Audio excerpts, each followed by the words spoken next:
Hello. Welcome everybody to High Noon Live. Just gonna give this a second. Oh no, you know what? I don't know why this does this by default, but here we go. Somehow by default, even though I put it on public.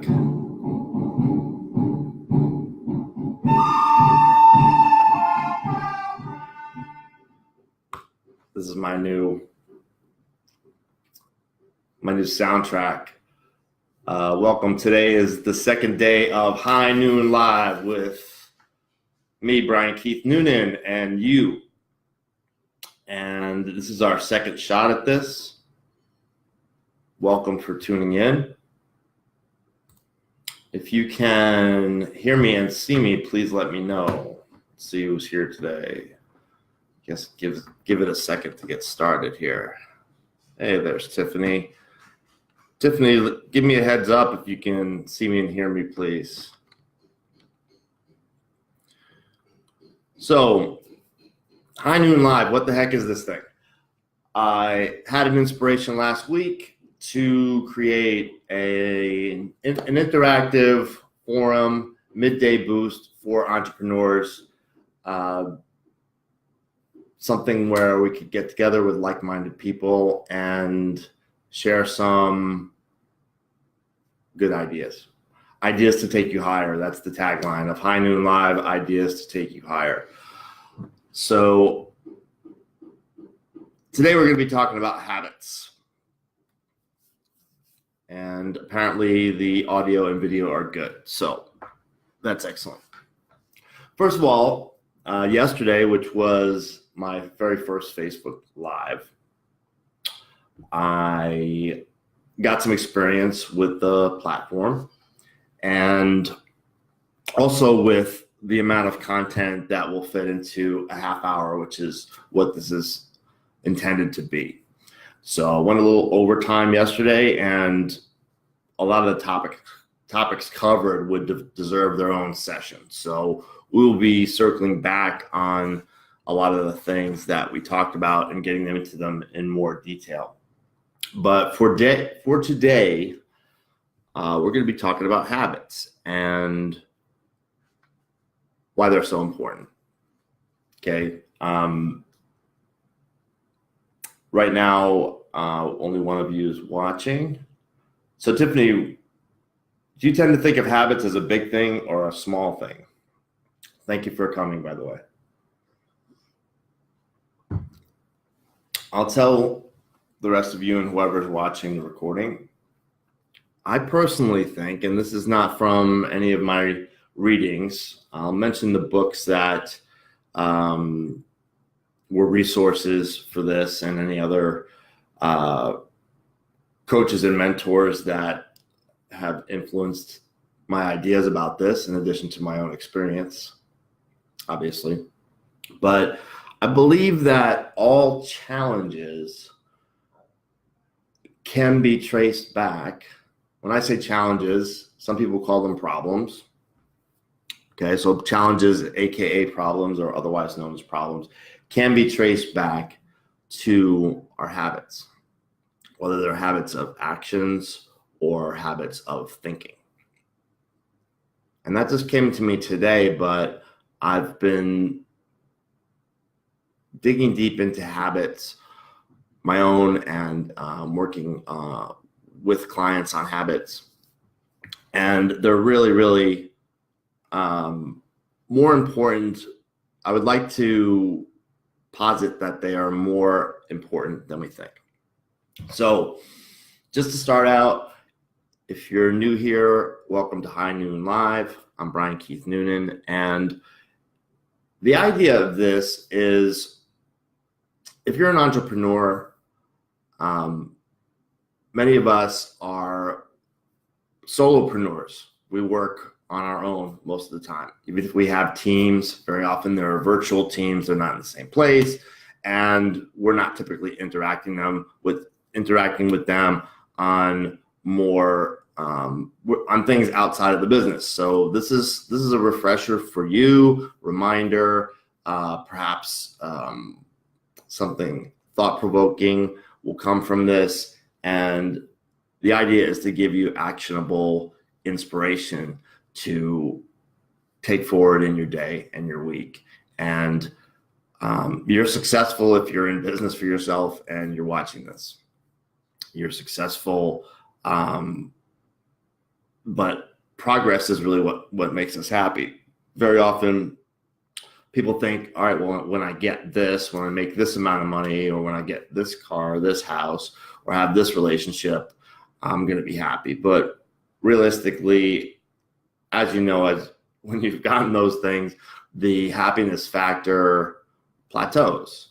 And yes, it can be a rush to get the new thing or have the new experience or whatever. But then there's what gives us sustainable happiness is the progress that we make and continuing to move forward. So the idea of this is to give you a place to continue to move forward and get out of the distraction and the noise of the news, the media, the news feed, focusing on something for yourself at midday. Pretty much in terms of what I was saying yesterday about a positive place or positive thinking instead of negative thinking, is that I'm not going to be here and be a cheerleader, so to speak. Rah rah, shiskumba, whatever. Look in the mirror and tell yourself you're awesome and stuff like that. Some people like that. Some people do that. But that's not really the idea of this. When I talk about negative thinking, I'm talking about a couple of things specifically. And one of them is thinking about things that we can't control. And thinking about what's lacking or what's missing versus what we already have. And so it's a matter of focus. Kind of a glass half empty, half full thing. But we'll get into a little bit more about what types of thoughts make us happy and what types of thoughts don't. Bottom line is what we focus on expands. So if you're thinking about what you screwed up in the past, what terrible things might happen in the future, what other people are thinking, saying, doing, things like that, that we really have no control over or little control over, will tend to put us in a negative space. And when we're in a negative space, our true creativity does not come out. It gets restricted. So, a couple of the resources that I'm going to be talking about today. One is the book, The One Thing by Gary Keller. You'll hear a lot about that from me. I think is one of the essential books for all entrepreneurs and humans, regardless of business career pursuits. The other one is a free guide called Transform Your Habits by James Clear, who's also the author of Atomic Habits. And the third one is The Joy of Genius by Gay Hendricks, all of which I mentioned yesterday, but I want to dive into and touch upon today. But focusing on habits, here's a poll for you, or a question. Do you think that success requires discipline?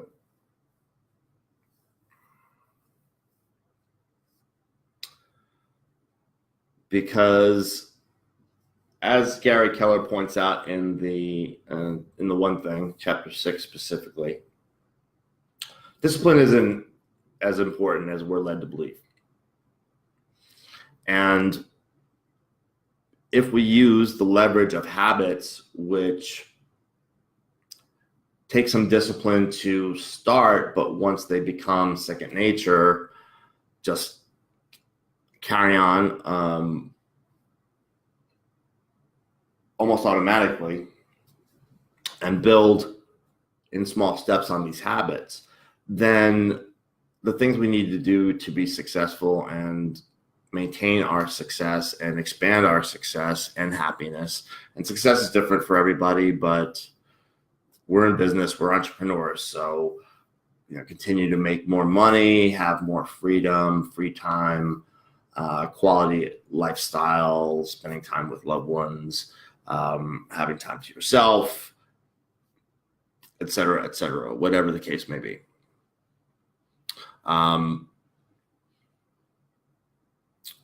A habit takes some discipline to start out with. I'm going to try to do this in the direction because I'm opposite what is on the screen. But if you can think of a habit starting out with this level of discipline and over a period of time, an average of 66 days, it gets easier and easier.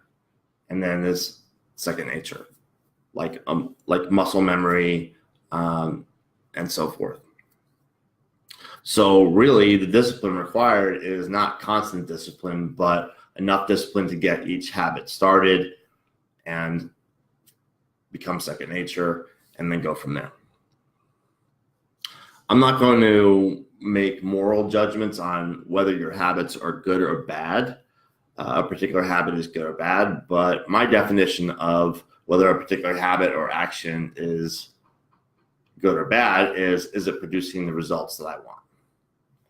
Because if it's not, then I want to change it. If it is, then if it ain't broke, don't fix it. So everyone that I've studied says that a habit can't just be erased and then not replaced by something else. Like the way to get rid of a bad habit, for instance, is to replace it with a positive one. So whatever you think is good or bad, if there's something that you're doing in the habit of that you don't want to be doing anymore, the key is to replace it with something bad. And an interesting thought is really, sometimes we think, oh, well, we're going to have to become a whole new person to not be a smoker, an overeater, or a drinker, or whatever the case may be. But really, if you think about it, you didn't have the habit your whole life. So actually, you were you before you had this habit, and it shouldn't be that hard to get back to being yourself again. So a little food for thought. Lambo. I'll tell you, the most interesting people show up on this live recording. Good to see you. So, in terms of your habits and making changes without a lot of discipline, the idea is to go really small, to make the habit so easy that you can't say no to it. So rather than try to revolutionize your whole life and change everything, change the way you eat, change the way you work out, change the way you think, change everything around at one time, the idea is to make small incremental changes in areas that will, especially what could be called keystone habits, for instance, things that will have a ripple effect throughout the rest of your life. So for instance, if you're, say you wanted to do all those things I just said, well, if you just add a little bit of exercise in, you will tend to be conscious of what you're putting in your body in other areas, and it will have a ripple effect. But the recommendation is just to really take small steps just as you're getting into a habit. Let's just say that I'm going to take it to a ridiculous level, but this is what they're talking about. So if you're having a hard time implementing a new habit, replacing a bad habit with a good one, or adding a new habit, make it so easy that you can't say no. So it could be just say you want to floss your teeth after you brush your teeth. Okay, floss one tooth. Commit to flossing one tooth, and then build on that. Say you want to exercise. Well, commit to doing one push-up, and then build on that, because it's just the act of starting and the act of getting into a habit of doing it at all, it will tend to expand. You're focusing on it, tends to expand. What we focus on expands. So there's three aspects to each habit, and one is the cue or the reminder. So it's recommended that you take something that you do every day and attach a habit to that. So there's a cue or a reminder. You might think of it as the 3 R's. This is how James Clear puts it, and other authors have slightly different take, but it's the same stuff. So there's the reminder, the routine, which is the habit, and the reward. So if we're using something that we do every day and we're trying to make a new habit every day, you could do stuff like every time you go to the bathroom, after you take a shower, after you brush your teeth, stuff that is already happening habitually in your life, whatever that may be. After a meal, you do this. And insert a little bit of the new habit that you want to put in. Each time, make it very easy for yourself. Make sure that your environment is conducive to it. If you're going to wake up and work out, well, put your workout clothes out where you can see them, the night before. Stuff like that to make it really easy. And the key then to lock in this habit is to reward yourself. And bottom line is, give yourself credit for doing what you're doing. And it could be really what's recommended is something like positive self-talk, which will make you laugh sometimes if you do it. But, you floss your teeth, yes, or victory, or eat a healthy meal, success, or good work. As crazy as that sounds, what we say to each other can really, what we say to ourselves rather, what we say to each other can make or break us too. But what we say to ourselves, our internal dialogue, is a huge thing. And if it's negative and we're worried, stressed, focusing on what we don't have yet, focusing on what we can't control, it's going to really paralyze us.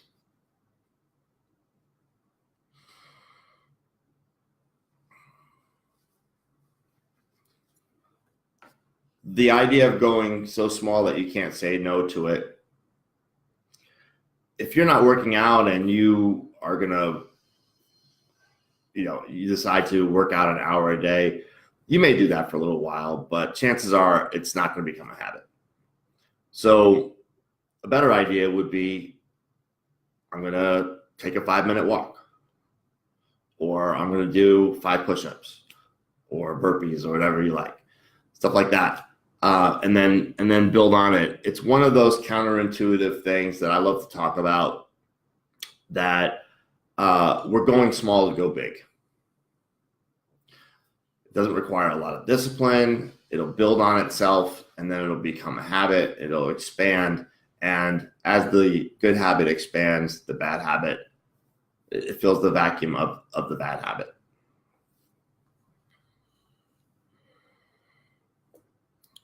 As this is intended to be interactive, and we've got a little bit of an audience here, what kind of challenges do you guys have with habits? Is it more ending bad habits, or creating new good habits, or what? We've been talking about the discipline required for this, and I agree with Gary Keller that there isn't a lot of discipline involved if you do this the right way. If you make it easy for yourself, if you take it incrementally in small steps.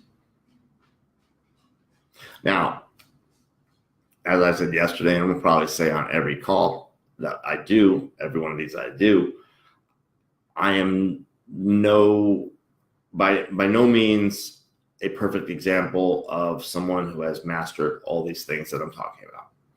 I am an enthusiast. I am practicing. I am training. I am doing things to continue to fine tune and get better at these ideas. And I have bad habits. We all have bad habits. Okay, so I'm never going to be coming to you from a standpoint of a guru or the guy who's got all the answers. I'm just a student of life like the rest of us, and I love progress. Progress makes me happy, and I like things that make my life easier. I like things that make my life better, and so on, just like everybody else. But Tiffany's saying follow through is usually the issue, and that's the thing. I think when follow through becomes the issue, it's because we're trying to do too much at one time in this realm. Okay, some things in life, there's different schools of thought in terms of change in life and whether it should be done incrementally or radically. But in my experience, for the most part, what we're talking about here is things that are better off starting small and make it so easy that you laugh at yourself when you do it. And use those daily cues or reminders to attach a new habit to. So you get in the shower, you put your shoes on, brush your teeth, flush the toilet, sit down for dinner, turn the lights off, get into bed. This is where it's easy to remember to do something because you're attaching it to something that you already do. So this time seems to go back really fast. And Colleen, I agree. Getting started at changing something. So I'm not sure if you're on when I said everyone seems to agree, the authorities on habits all seem to agree that in terms of getting rid of a bad habit and starting a new one, just getting rid of the bad habit isn't going to stick unless we replace it with something else. To the reverse side of that, as far as starting a good habit, I think probably the best way to go about any of this is do the exchange. Do the exchange, starting something good that produces the results that you want in place of a bad one that doesn't produce the results that you want is going to get you where you want to go faster than just doing one without the other, if that makes sense. So where does this all come into the way we think, which negative thinking is a big, I think humanity's biggest problem, and definitely something for entrepreneurs and really just about anybody. So I think negative thinking is a habit. And when we're talking about the glass half full or half empty, we're focusing on, rather than focusing on appreciating what we have and what we've done well and what's coming and what we're creating. If we're looking at the things that we can't control and the things that are already gone in the past and concerns about the future, that's a habit. Okay, not making money in your business is a habit. Not marketing yourself is a habit. Not taking care of yourself is a habit. On and on.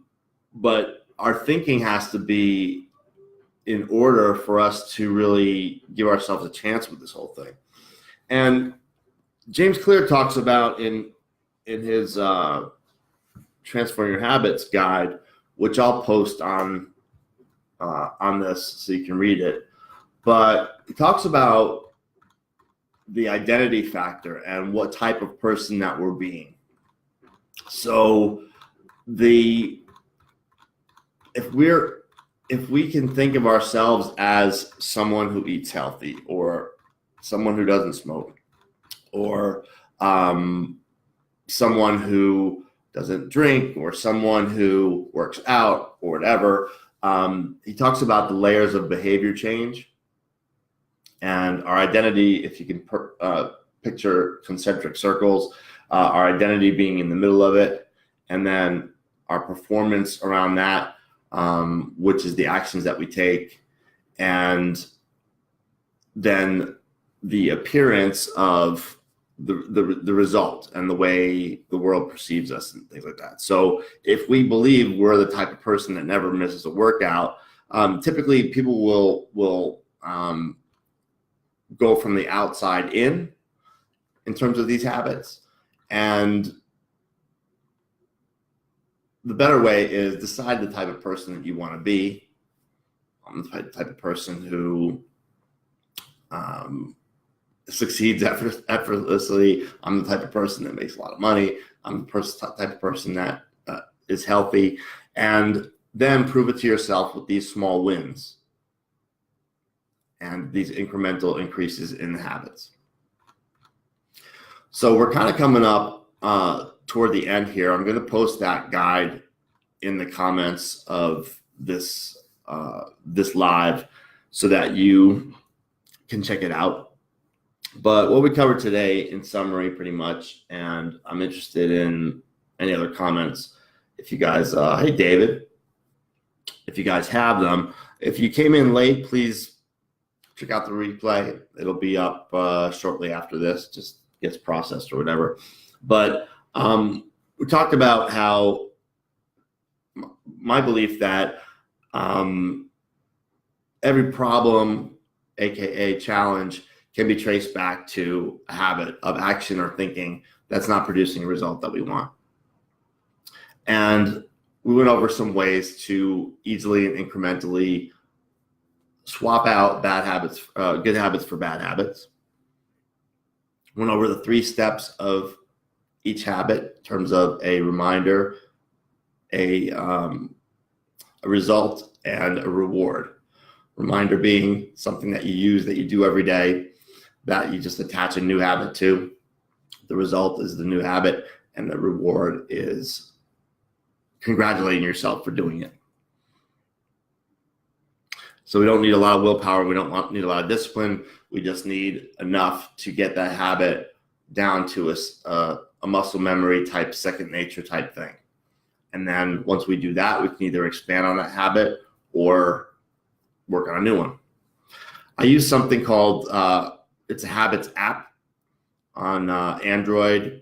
There's different habit trackers out there, but what I've found is, and this is not to be confused with like a to-do list or something like that type of app, but this just marks off, it's binary. Did you do it or did you not do it on that day?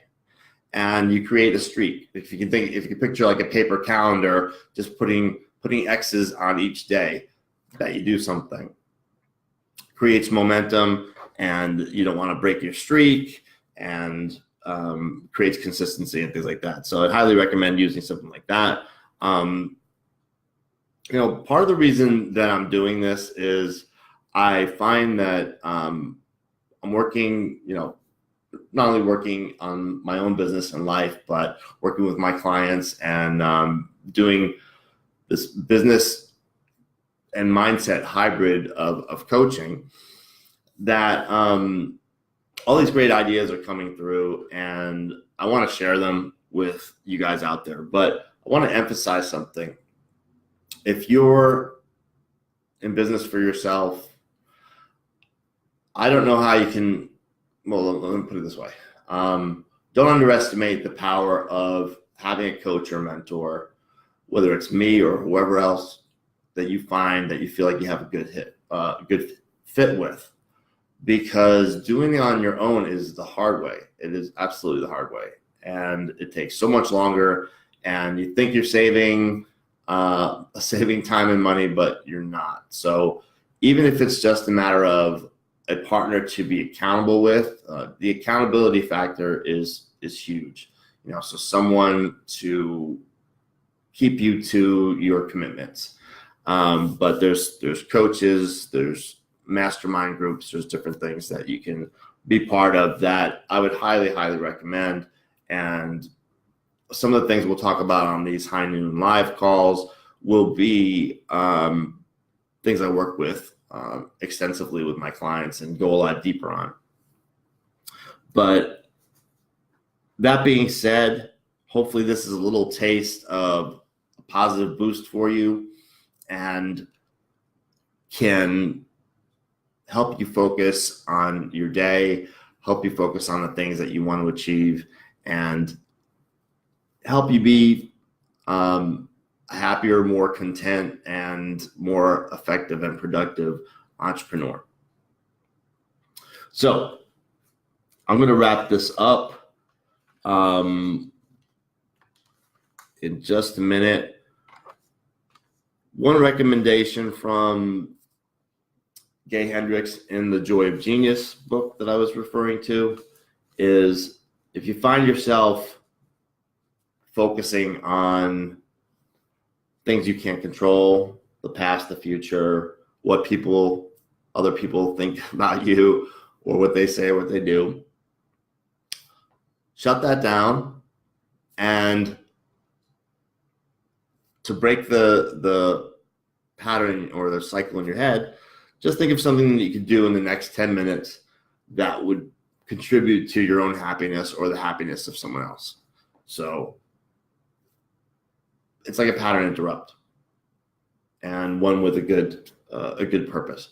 So maybe call your mom, or tell somebody that you love them, or say hi to your kids, or whatever the case is. Just something to break out of that. And if you did the exercise yesterday of writing down that you commit to ending your negative thinking and liberating your true creativity, that's out of the Joy of Genius. The next step on that is to actually make a list of what you absolutely can control and what you absolutely can't control. And if you want to talk more about that, because I don't want to go over time here, over 35 minutes, considering the first 5 minutes is kind of just everybody getting on, message me and we can talk about that or anything that's mentioned on any of these live calls. There's no one-size-fits-all solution, so I'm always interested to know what your particular challenges are, or what particular goals that you're looking to achieve, and I can point you in the right direction and help you out.